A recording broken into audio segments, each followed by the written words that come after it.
All right, thumbs up. Let's get going. Question for you. Actually, let's open in prayer. We'll go from there. Okay.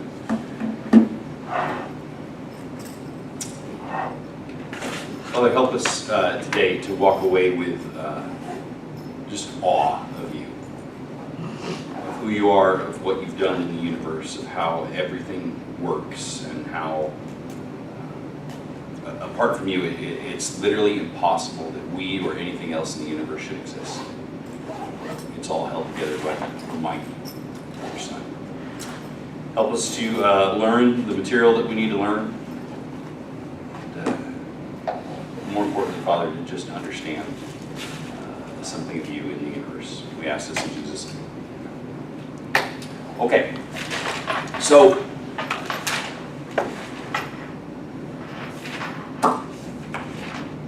your cell phones, they work, right? Yeah. When they stop working, what do you do? Take Do you- it to the... No, not like they're broken, but like you used it all day and then it stops working. Now what do you do? Charge it. Oh, Plug it in and you charge it, and what happens there? Start charging. Start charging. Okay, what's actually happening in the charging? When you say you're charging it, what are you charging it with? Battery. Yeah, what's going into the battery? Electricity. Electricity. What does electricity consist of? Energy. Yeah, in what form? It's in the name. Electrons. Electrons. Where does that come from? Where's the energy to make those electrons and to power your phone? Where does that come from? Excitation of electrons.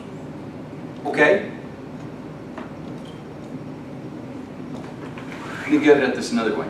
You go, if you went to Tyler and you went to Fresh, right, that fancy grocery store, and they got the kids park, and on the right side of the kids park, they've got all these power charging stations for cars. Sounds great. Let's have a green energy. Let's have a clean environment. Let's use electricity to power our cars. Where does that electricity come from?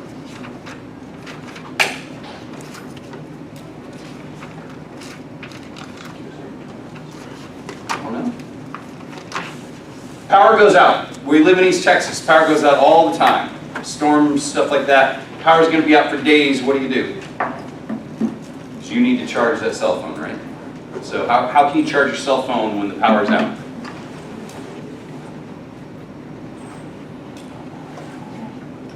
You're in trouble, man. The power's going to go out. Your cell phone's not going to work. You're not going to be able to call anybody. What do you got? I mean, there's different sources of electricity. So tell me.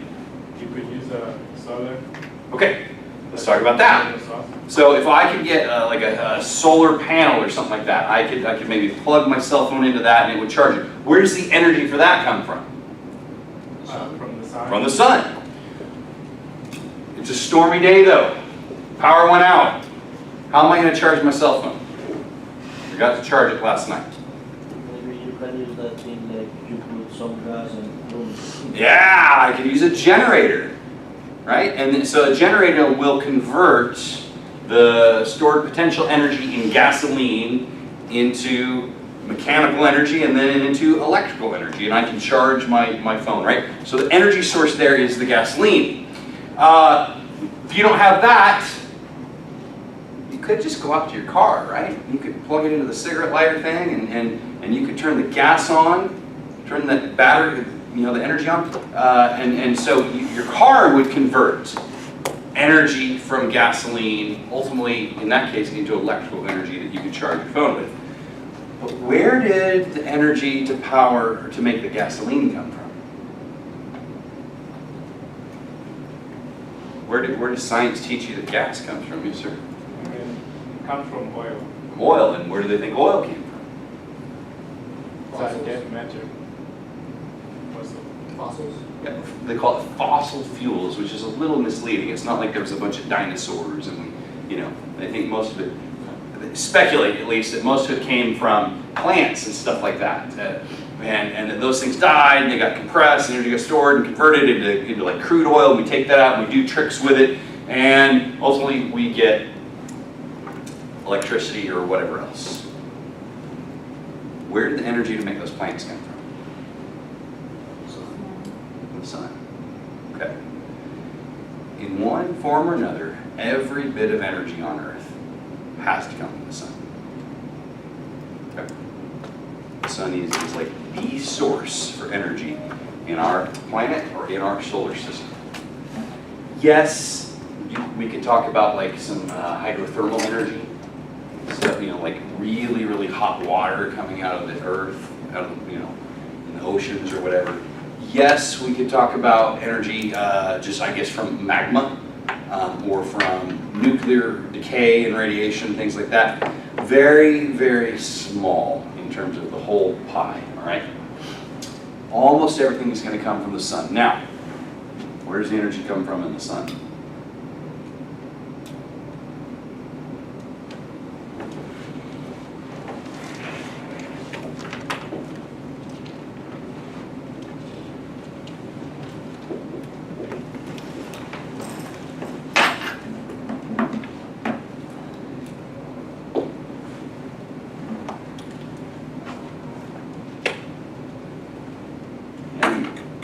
Come on, man.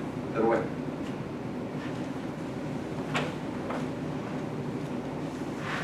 Can I go to the button? It's very suspicious. No, for real. Leave the phone, then you can go. Okay. All right. So how does the sun produce energy? Any thoughts? Maybe from the hydrogen burning and Okay. Let me write that over here. I'm supposed to be writing everything over here. I forgot that I changed the camera situation. So our question is, how does the sun produce energy?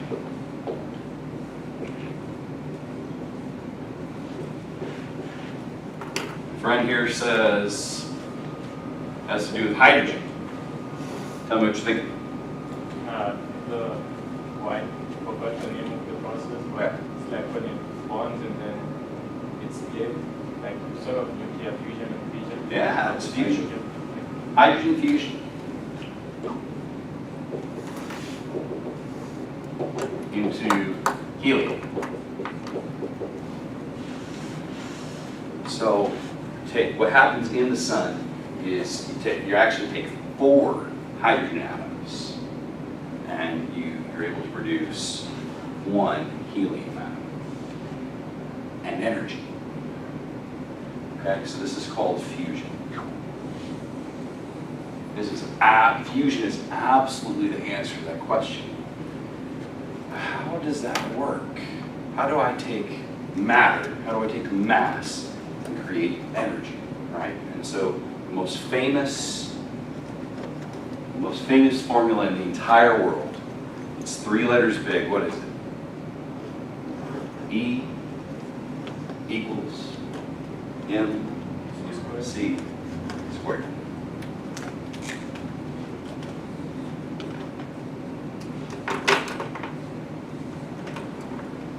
Write that down. You need to know that formula. We're going to look a little bit how to use it. I would count on having to use it just a little tiny bit on a test. It's not going to be crazy.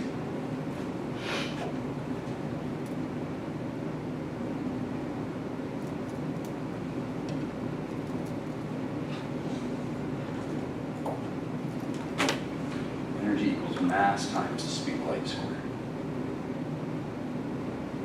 So the idea that you can convert matter from one form to another, right?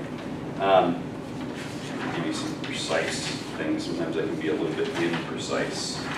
So,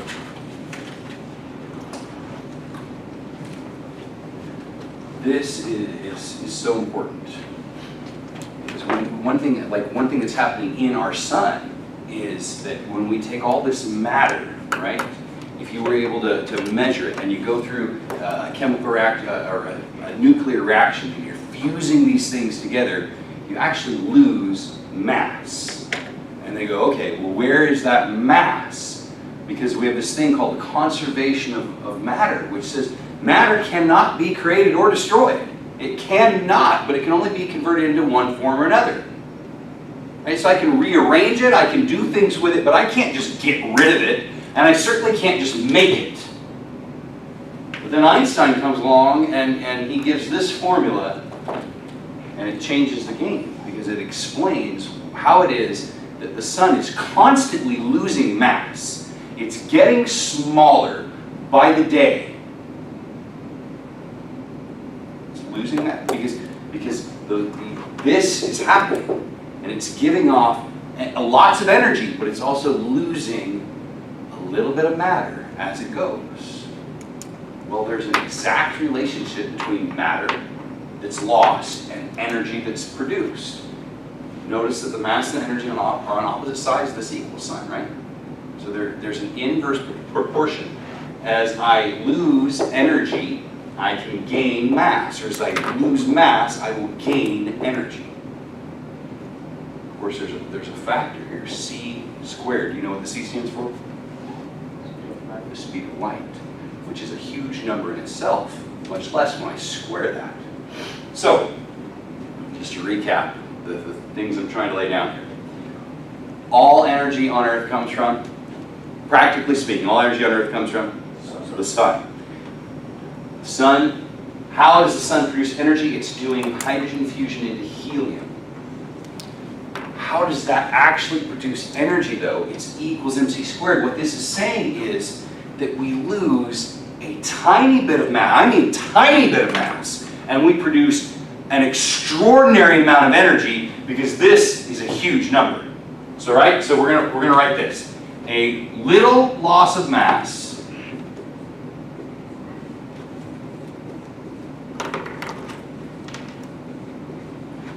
produces a huge amount of energy.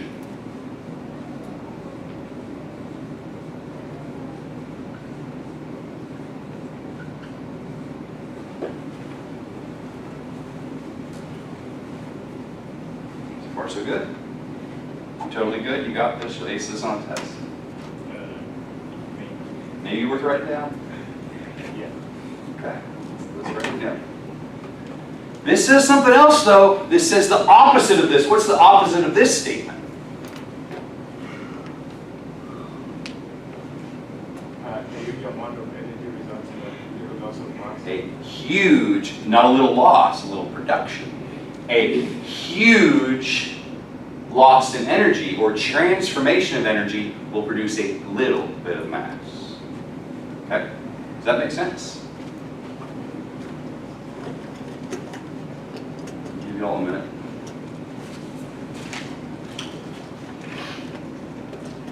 And what does C there stand for?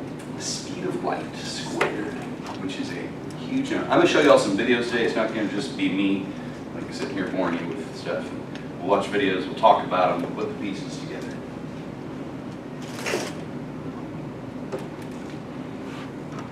What's the E? Energy. What's the M? What's the C? Speed of light. If I have a huge amount of energy, and I can stop it, and I mean stop it on a dime, it's like it runs into a brick wall, what's it going to do? The energy's gone, there's no more motion. What's going to happen?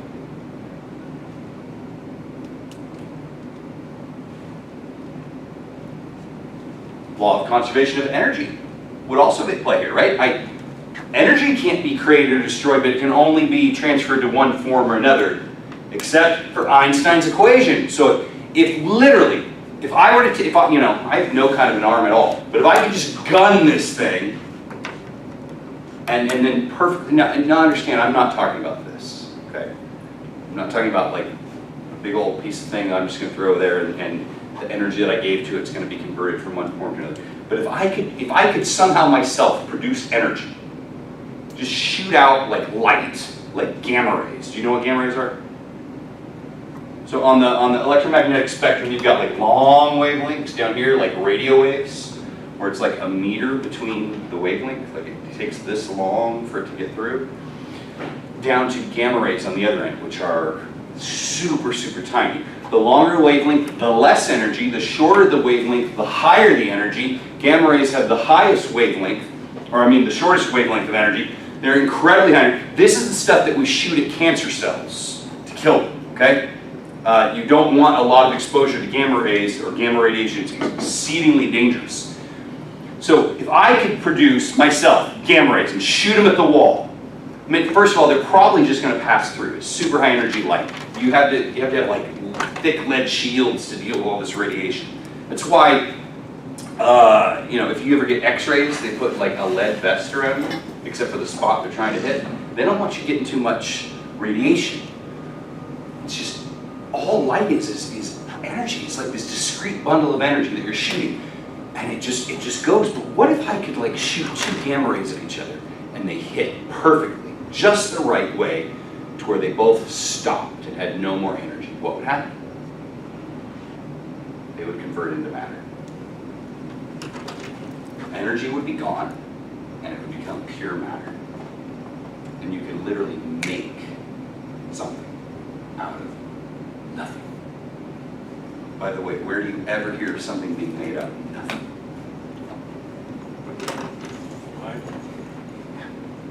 Genesis 1 and John chapter 1. In the beginning, God created the heavens and the earth. John chapter 1, verse 1. In the beginning was the Word, and the Word was with God, and the Word was God. He was with God in the beginning. And everything that was created through Him, and apart from Him, nothing was created. It has been created. So this idea that I can take the energy and turn it into mass, or I can take the mass and I can turn it into energy. That's what Einstein was talking about. That's what we see happening in the sun. That's what we see happening in nuclear bombs, right? You know, the whole Manhattan Project from World War II. They were searching for a way to harness the energy in atoms that were decaying, and to take that and to create a bomb out of it.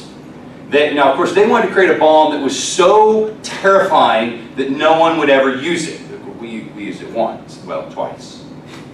But, of course, you could debate the ethics of that. Is that something we should have done?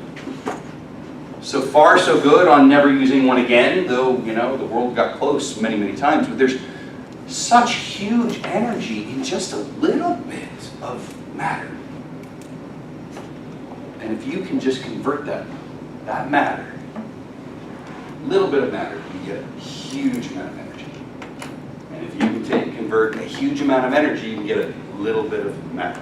Of course, there's a lot of matter on Earth, right? There's a lot of matter in our solar system. There's a lot of matter in the universe.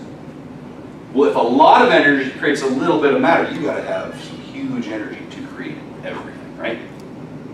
Right? There should be a certain level of just awe in that, because that is literally how the universe works, but it's more than that, okay? Let's go to this. When we convert energy to matter,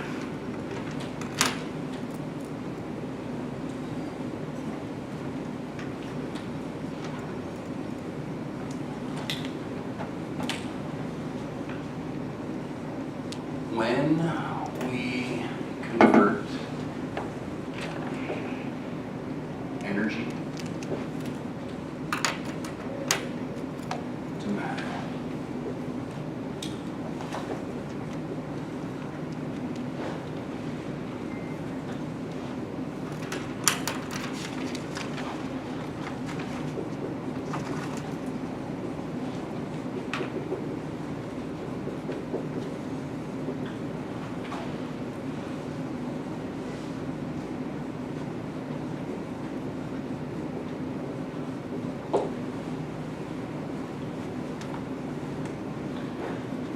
Convert energy to matter, we produce matter and antimatter in equal proportions. If you've not written that down, please do. You need that.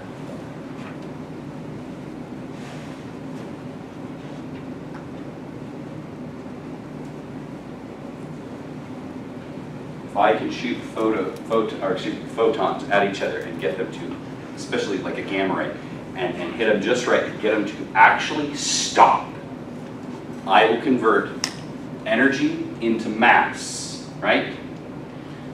In particular, I will get matter and I will get antimatter. I will get electrons. So here's my example, okay? I can get gamma rays.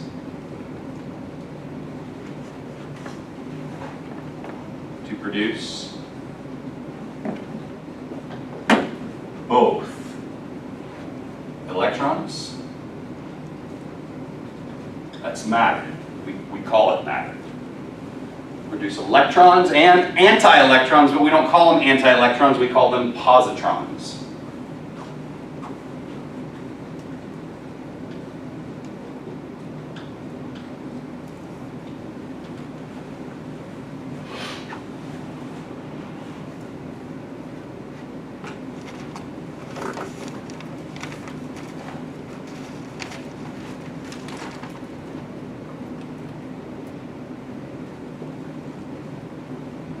Energy to matter, we produce matter and antimatter in equal proportions. For example, gamma rays to produce both electrons and positrons. So electrons are what we understand, right? They're circling the nuclei of atoms. But according to this, there's an antimatter, something, it's the anti, like the opposite of it. What's the charge on an electron? Negative. What's the charge on a positron? Say positive. Say positive, please. It's positive. Okay? They have opposite charges. If I put them in a field, one would be attracted to the positive and one would be attracted to the negative. They're going to go opposite directions. That's how they discovered positrons. They created them in a lab. And to test, like, okay, what do we have? They put them in an electric field, and they found that instead of being drawn to the positive charge, they were drawn to the negative charge. And then they crashed into stuff, and then they disappeared. Could have gone better if that would have fallen behind. They disappeared. There was no more mass. Where did the mass go? E equals mc squared. The mass went into the form of energy. Whenever matter is created, it's that we've ever seen, hypothetically this works and experimentally this works, it's created as both matter and antimatter. But here's what's crazy. If you combine matter with antimatter, if they touch, they destroy each other. And you produce energy. You produce gamma rays and other forms of light. Every single time. Here's why that matters. We understand, whether you understand it from what the Bible says or whether you understand it from the Big Bang or whatever else, we understand that there was a tremendous source of energy. And from that energy, all matter was created. But the science says all matter should be created in perfect proportions. For every electron that there is in the universe, there should be a positron. For every proton, there should be an antiproton. For every neutron, there should be an antineutron. There should be one of each, and they should interact with each other all the time and destroy each other and go back to energy. But that is not what we see happening in the universe. We know that it does happen, but what are you made of? Matter or antimatter? Matter. You're made of matter. You're made of protons and neutrons and electrons. And we see way more protons, neutrons, and electrons in the universe than we should. Because there should be an equal number of antiprotons, antineutrons, and positrons that are colliding with matter all the time and just destroying it. And that's not happening. There's way more matter in the universe than there is antimatter. And according to the science, that's not possible. That makes sense? You literally should not exist. It's mathematically, it's scientifically not possible for you to exist. Not according to the Big Bang. Let's look at some stuff, okay?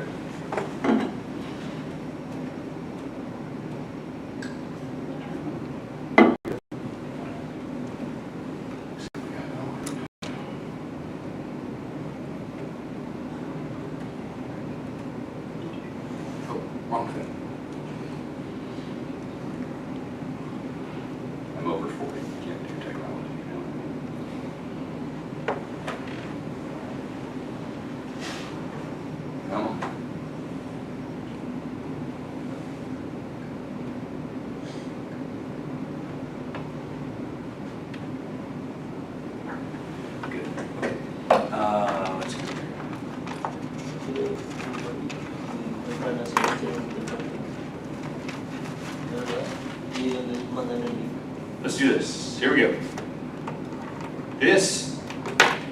Let me explain this. We said that the energy in the sun comes from nuclear fusion. That's what this is going to be about. In particular, when we talk about nuclear fusion, we're talking about fusing hydrogen atoms into helium atoms, and it's called the proton-proton chain. It's actually 4 hydrogen atoms into helium atoms, and this is called the proton-proton chain, okay? You must know this, okay? If I were to give you a drawing of it, you've got to be able to label it. If I give you the labels, you've got to be able to draw it. If I were to ask you to write an essay about it, you need to be able to explain it. If I were to explain it, you've got to know it backwards and forwards. This is what is powering everything. Here we go.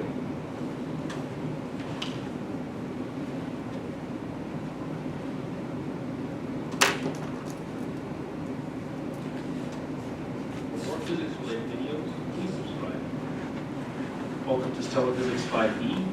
In this video, we're going to cover the proton-proton chain, which is one of the 2 mechanisms in which hydrogen is fused into helium that takes place inside of stars. I've rated the physics level of this video as intermediate.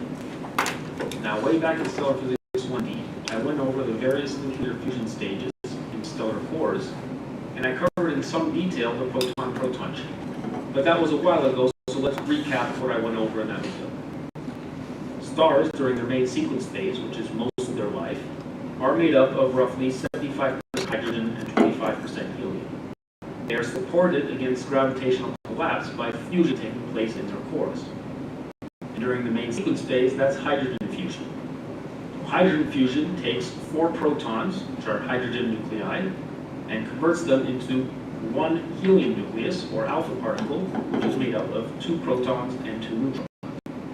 So the way this works is, you start off with 2 protons here, they come together and fuse into an H2 nucleus, otherwise called a deuteron. So in this process, a positron is emitted, which converts one of the protons into a neutron. This positron will immediately bump into an electron and annihilate into 2 photons. The force that... Okay. So you've got 2 protons there. Let me come over here.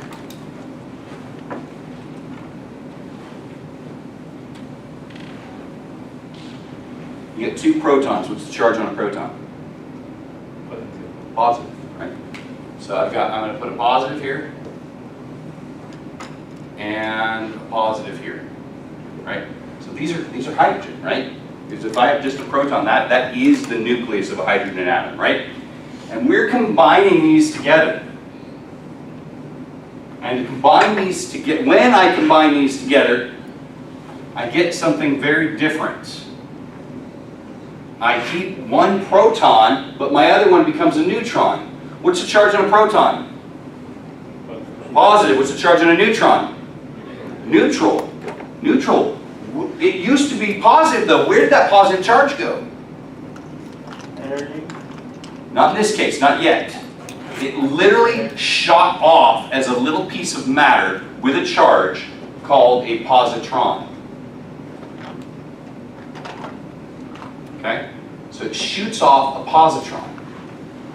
It's the same size, same mass, opposite charge of an electron. Okay? This is antimatter. You with me? All that stuff that we did a few minutes ago, that's going to come in. You needed that.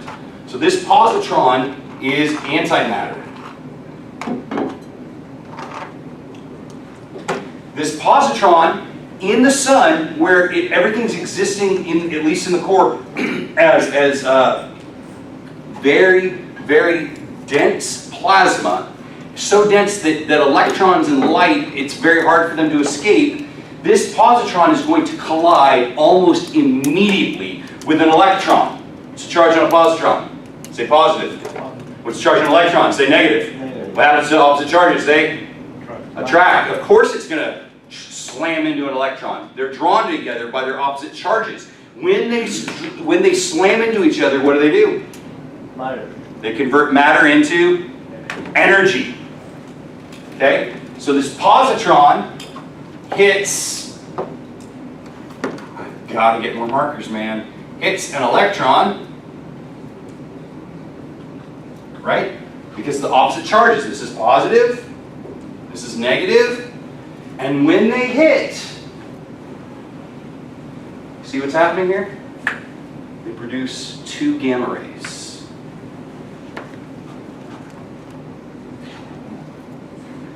This is the Greek symbol. It looks like a Y to us, but it's the Greek letter gamma. And so it's a gamma ray. I'll just say equals 2 gamma rays. Okay. So that's what's happening there. That's step 1.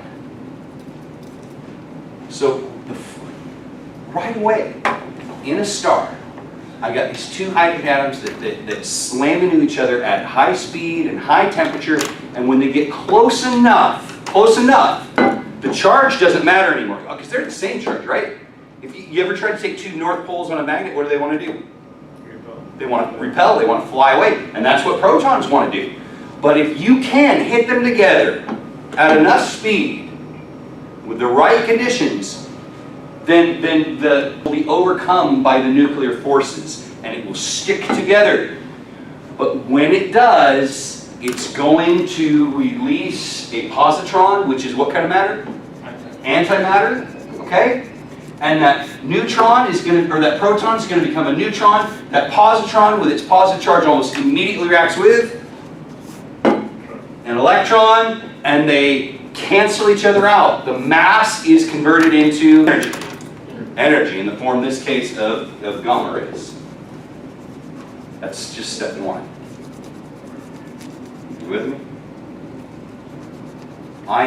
Just know this, I am as concerned that you understand the concepts of like matter and antimatter and energy being converted into matter and matter being converted into energy, and just the mind-blowing awe of all this happening as I am that you can just perfectly describe all this, right? I want you to get the concept and the awe of it as much as I want you to technically be able to write out this formula.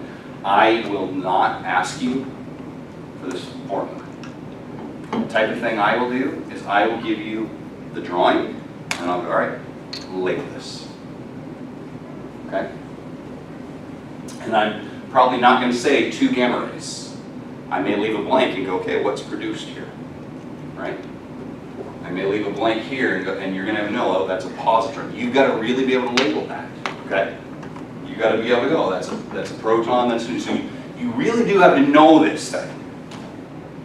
But I'm going to give you enough of a template that if you know it, it's not going to be hard. Okay. All right. I'm wearing myself out. Here we go. That is responsible for converting neutrons into protons and vice versa is the weak nuclear force. And anytime you have a weak interaction, you also have to have emission of neutrinos. So this means that anytime you... There's another thing that happens here. We shoot off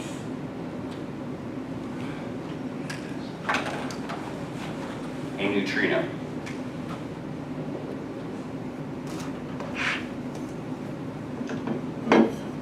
And what question should you have right now? What's a neutrino? So a neutrino has no charge. It's smaller than an electron, and it moves at nearly the speed of light. And you are being bombarded by neutrinos, like millions of billions of neutrinos right now. And they're passing right through you. And not only right through you, they're passing right through the Earth. And they'll go right on out the other side into the rest of space without touching or interacting with anything, because they're so small, they're so fast, and they have no charge.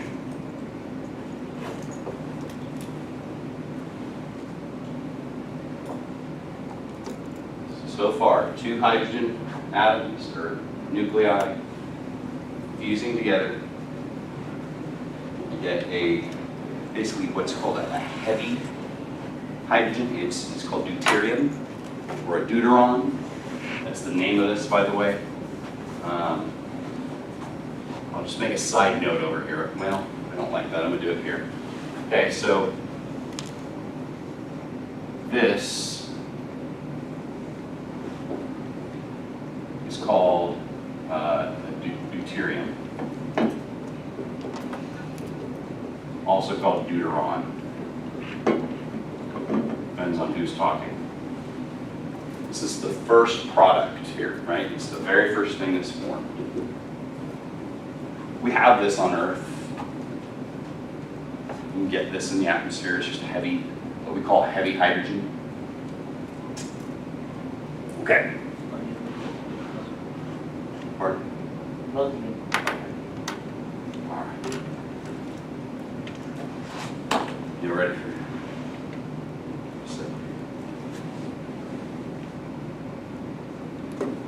So how many hydrogen atoms have I fused so far? Two. How many am I going to fuse? A total of 4. Okay. Here we go. Capture or emit a positron or an electron, a neutrino will also be Let me emitted. back that up. Neutrinos pretty much don't interact with anything, specifically weak nuclear force. And anytime you have a weak interaction, you also have to have an emission of neutrinos. So this means that anytime you capture or emit a positron or an electron, a neutrino will also be emitted. Neutrinos pretty much don't interact with anything. Specifically, they only interact with the weak nuclear force. And as is suggested by the name, the weak force is weak. So those interactions don't happen very often.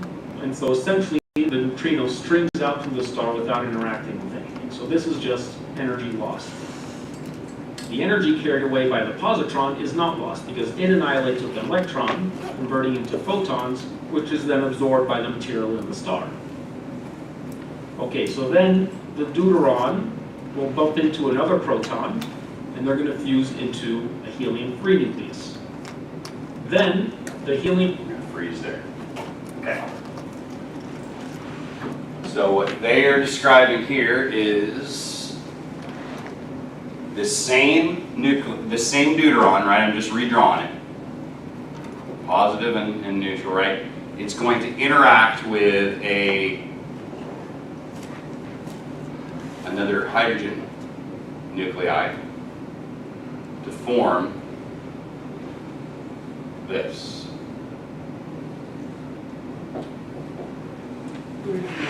When it does, there is this tiny, tiny loss of mass. And that mass is converted into energy in the form of a gamma ray. And so we're going to shoot off a gamma ray.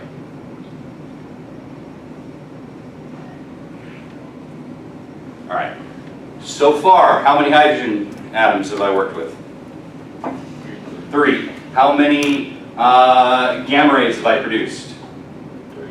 3. How many positrons have I produced? 1. What happened to it? It's antimatter, right? What happened to it? Collided with matter, collided with an electron to produce my 2 gamma rays. Okay? All right.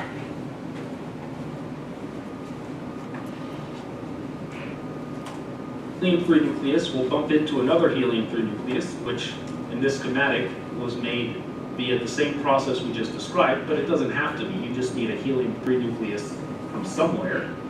And these two bump in together, and they fuse into a helium-4 nucleus, an alpha particle, and pop off 2 protons. Well, now.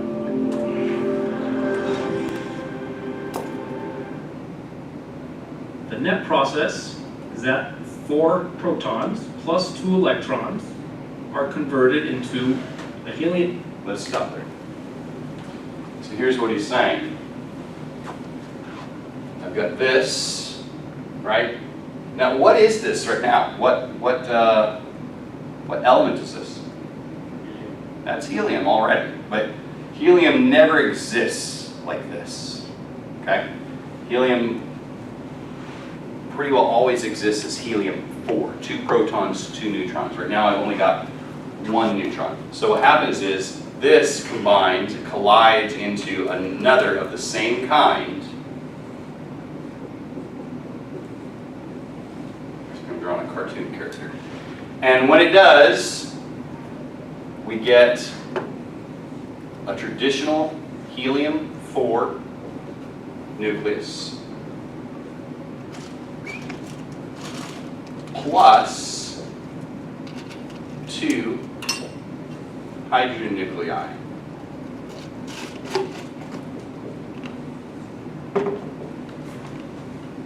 They pop off. Let me write this out a slightly different way.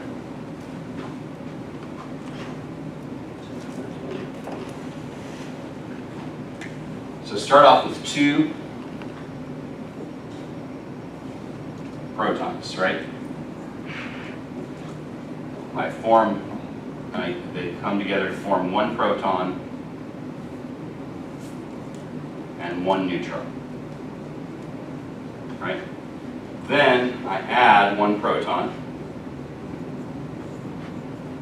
to form 2 protons and 1 neutron, right? Then down below, I do the same thing. I got 2 protons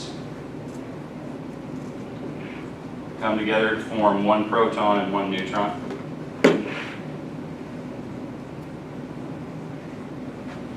They combine with another proton to produce 2 protons and 1 neutron.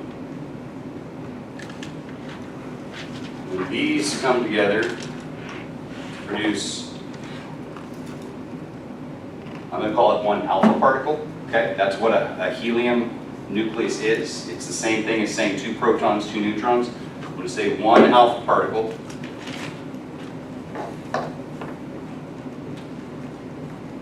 plus 2 protons.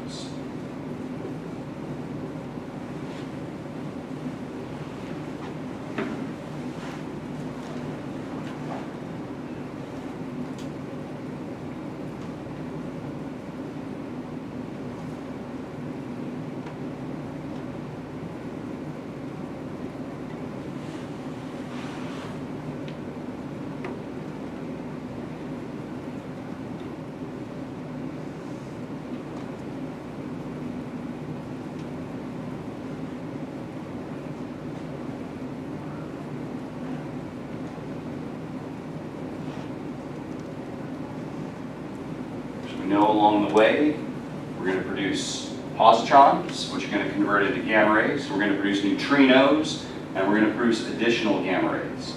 But if we're just following the protons and the neutrons, this is how it works.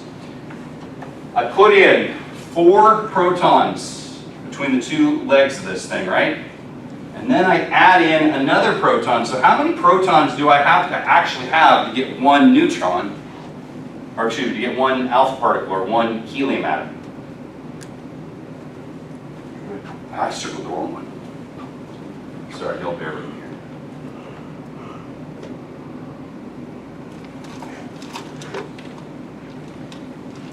How many do I have to put in? I've got to put in 6. But my net yield is still just one of these, because I got 4 protons here. I got 2 in this alpha particle. I've got 2 that I kicked off, but I started with 6. What happened to my other 2? Protons. 2 go to the helium, the alpha particle, and the other 2 go to the hydrogen. That counts for 4 of them. Where'd my other 2 go?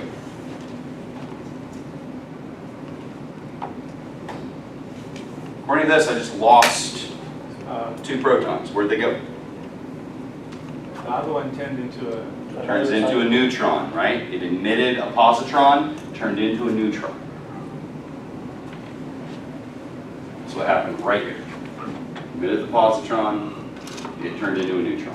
Kicked out its positive charge, a little tiny bit of mass. That thing combined with an electron, matter, antimatter, huge amount of energy released. in the form of gamma rays, super high energy light. This is literally what's powering the universe.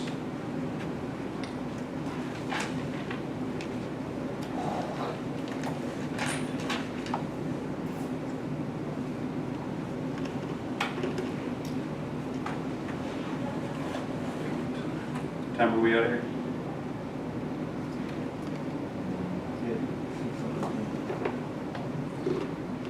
Are we out of here in a half hour?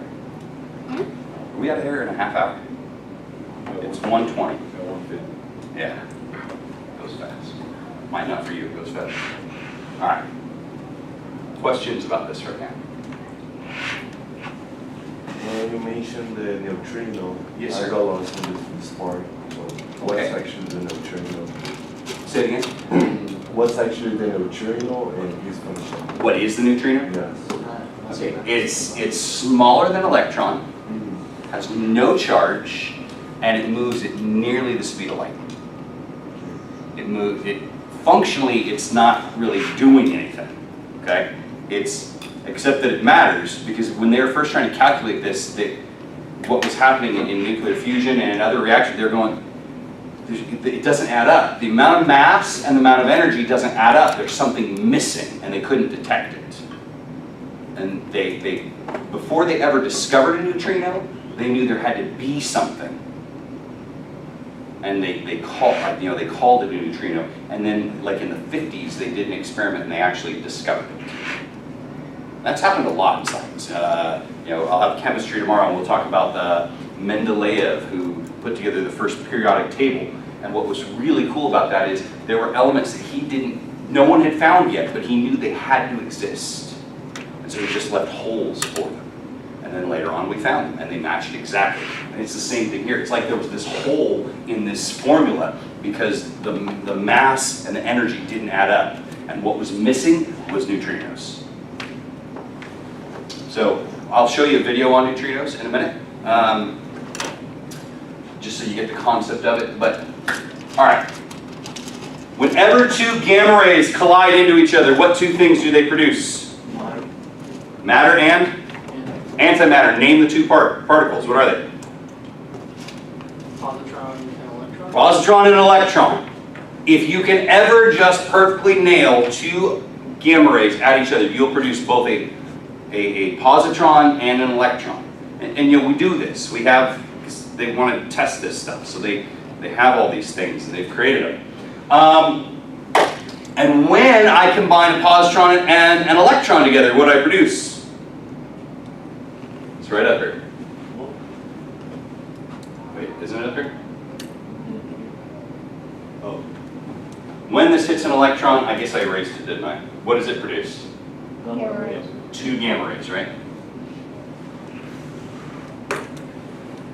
Energy and mass can go back and forth and back and forth and back and forth. And it's literally happening in the sun, which is just amazing. How can I turn, and there's more than one way to this answer, by the way, but what's happening in our sun, how do I turn how do I make a neutron? By combining two hydrogens together. Well, okay. I wanted you to say by kicking off a positron, but yes, that's what happens. When I do combine these two together, then I kick off a positron, right? And that was the positive charge with a little tiny bit of mass that was in a proton that gets converted into a neutron. Let me go back to that. You ready? When I convert a proton into a neutron, I kick off a positron, which has charge and a little bit of mass. So true or false, a proton and a neutron will have identical charges. False. True or false, protons and neutrons will have identical masses. No, because I kicked off a little tiny bit of mass when I kicked off that positron. I lost a little bit of mass.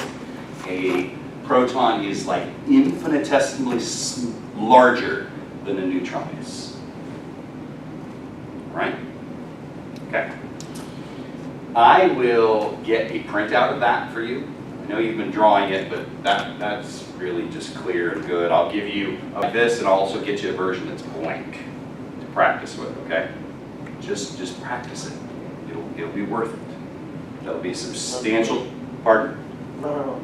Okay, it'll be a substantial portion of your first test, and I'll give you some like questions, you know, for understanding, just kind of the ones that we're reviewing right now. If you can answer these questions that I've been grilling you on, come the test, you're going to be great. Okay? I will not pull any punches with you. All right, let's check out neutrinos. No wood.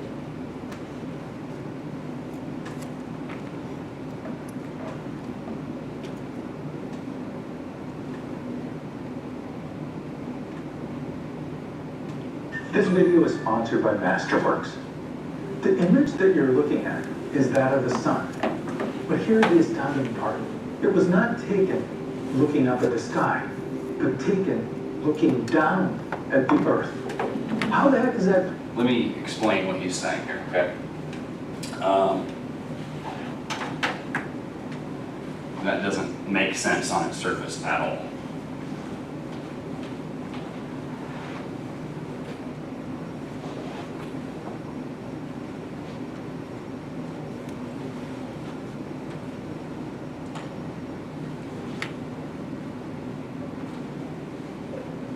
So here's the sun. Great kindergarten sun, right? And here's the earth. And he's saying we saw the sun, but we weren't looking at the sun, we were looking down at the earth.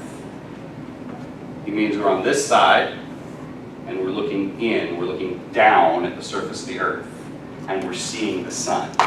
Because these neutrinos are passing right through the earth to the other side. So if we just look, when we're on the back side, when it's nighttime, right, and we look at the sun, down the earth, these neutrinos are coming through. It's as though, you know what happens in an X-ray, right? It passes right through and then hits the other side and then it leaves this image. It's as though that's happening with the sun, so we can see it through everything.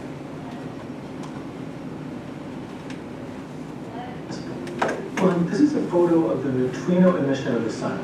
Neutrinos are so small and interact so little with other particles that nearly all of them pass right through the 12,700 kilometer diameter of the Earth without hitting a single atom. The sun produces a mind-boggling 10 to the 38 neutrinos every second. In fact, 100 trillion neutrinos are passing through your body every second right now. Don't be alarmed though. They're harmless. You can't feel them whatsoever because they're not interacting with anything. They're kind of like a ghost that can pass right through walls. In fact, it's estimated that a single neutrino could pass through a 1 light year thick chunk of lead without hitting anything. So the question you might ask, if they don't interact with anything, what purpose do they serve? Nothing is built from these particles. They're seemingly useless. Yet, they're everywhere. And in fact, you wouldn't exist without them. How can this be? What are these ghost particles and what purpose do they serve in the workings of the universe? That's coming up right now.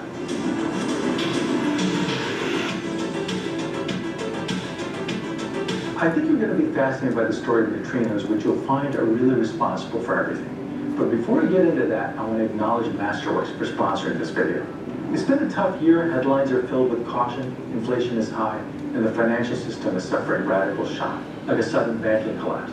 Even if your portfolio is diversified, you probably still suffered losses.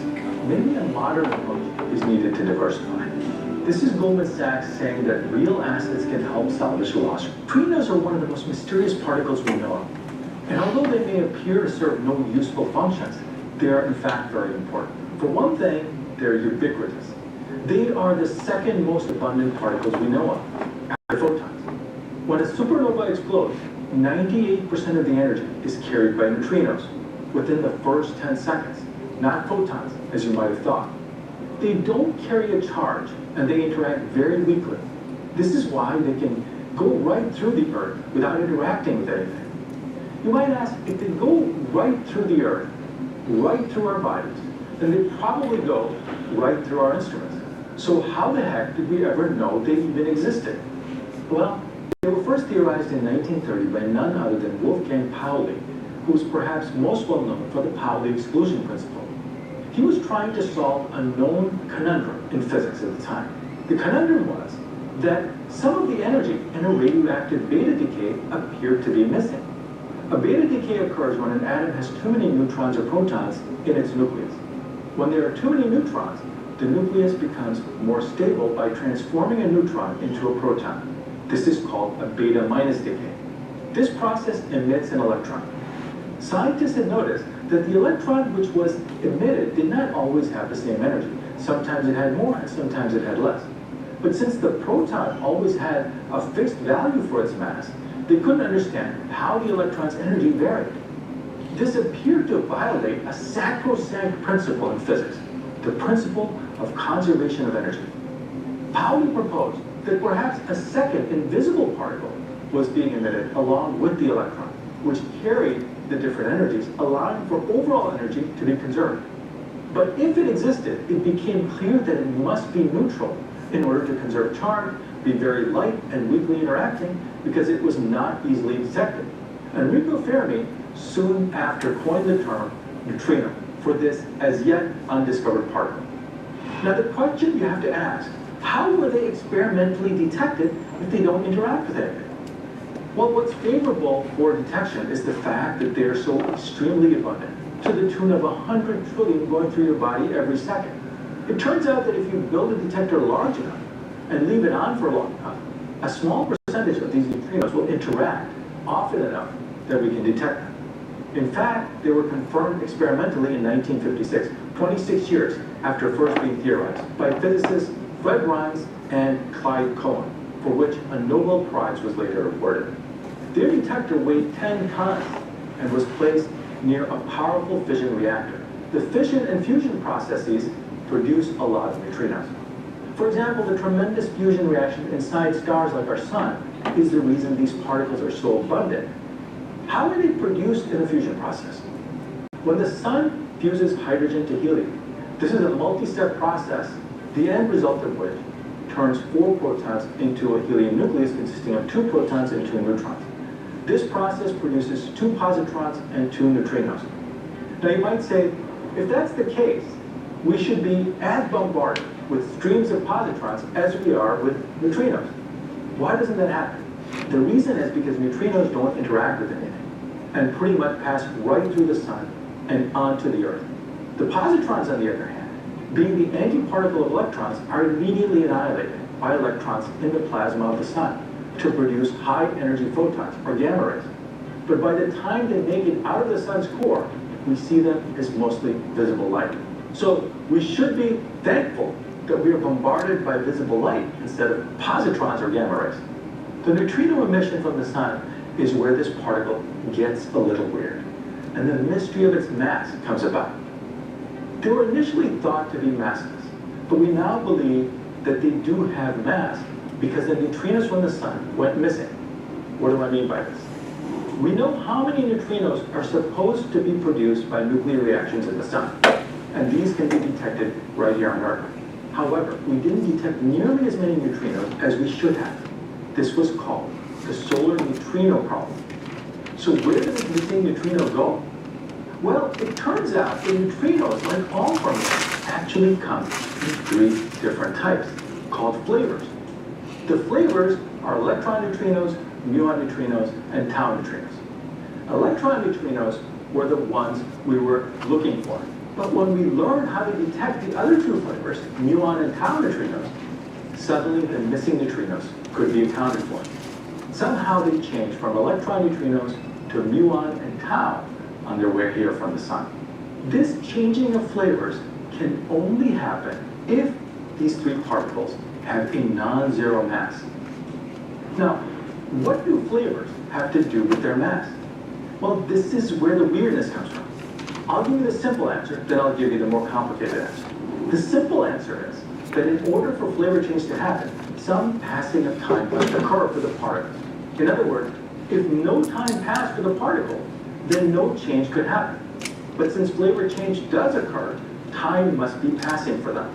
If time is passing for them, then they must be traveling less than the speed of light, because at the speed of light, no time passes, as is the case for photons. Now, if they're traveling less than the speed of light, this means they must have some mass, because physics dictates that if they had no mass, they must travel at the speed of light. Now, here's the simplified version of the more complicated answer. Remember the uncertainty principle in quantum physics, where a particle That's cannot... We'll stop there. You don't need to know all that, okay? I didn't show that to you because I want you to have a test training. We talked about neutrinos. I want you to understand a little bit about them. Definitely they have some mass, small. They travel nearly at the speed of light. And how amazing is that? That they literally can just transform from one type to another. That bit that he was talking about there about proving it, that they, because they're changing from one type to another, because there's actual change, and change requires time, therefore they're not traveling at the speed of light, because there's no, that's Einstein's theory of relativity. I don't know if you've ever looked at all that and how he got there and his thought experiments and everything. It's wild, but and it's been proven. But here, where are we at? What time do we have? Oh, I still got it. Good. Okay. So we've talked about where the energy in the sun comes from. We've talked about matter and antimatter. We've talked about particularly positrons. We've talked about this weird thing called a neutrino that has just a little tiny mass and it's traveling really, really fast, right? And this is all happening in the sun. It can only happen at incredibly, incredibly high temperatures. And this is literally what's fueling everything in the universe. I want to ask you this again. If I slam two gamma rays into each other, what do I get? Yes, in what form? If it's gamma rays. What two particles?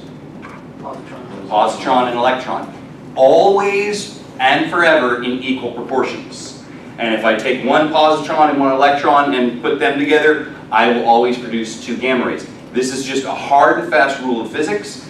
It's explained theoretically, it's found experimentally, it's like unassailable, and yet, here you are, your whole awesome self with all this matter not being destroyed by antimatter, like you should be.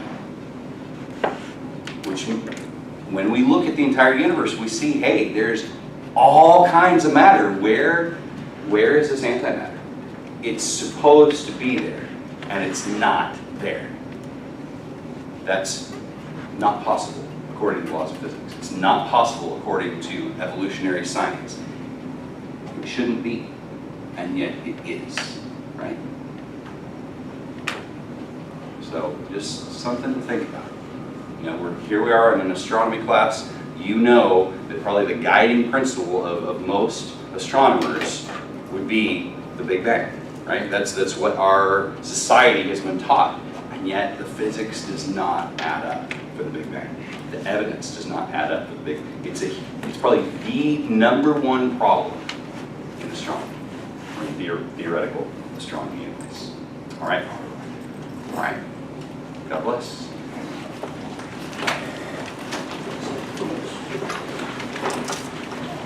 So the whole antimatter, Give me 1 second, we shut this down.